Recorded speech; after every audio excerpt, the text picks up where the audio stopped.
1944 жылы орысша, кыргызча сөздік шығып, 40 мың сөз көргендағы аға Үйдахин, Қарасаев, Шүкіровтер автор деп китепте жазылып тұрады сыртында.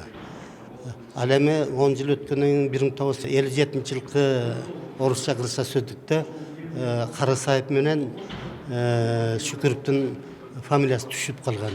Себеби саясий кырдаалга байланыштуу азда улутчул деп теги Карасаев куугунтукта жүргөн болчу. Анан Карасаев өзү да макул болуп койсо керек, китепти чыгып калсын деп.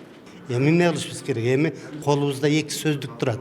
44-жылкы, анан 57-жылкы орусча, кыргызча сөздүктөрдүн айырмасын мындай салыштырып карай койсок эле 80% түптөн түз көчүрүлгөн ошол 44-жылдагы сөздөр.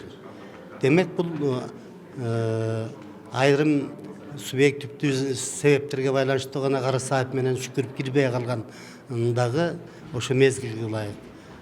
Эми азыр заман өзгөрдү да. Кайра калыбына келтирсек болот ал авторлугун. Эми эгер орусча, кыргызча сөздүк сөз чыгып калса, сөзсүз Карасаев менен Шүкүровдү кошуш керек. Ал эми Үйдахиндин эмгеги унутулбайт. Үйдахин ансыз деле тарыхта кала турган киши. Үйдахин кыргыз тили үчүн ат көтөрүүсү эмгек кылган киши. Бирок ага анын жардамчылары да болгон да. Ал жөнүндө өзү да ошол китептин баш сөзүндө жазат. Карасаевдер, Шүкүровдер мага абдан чоң жардам беришти деп. Бул жөнүндө Карасаевдин өзүнүн жазгандары да бар.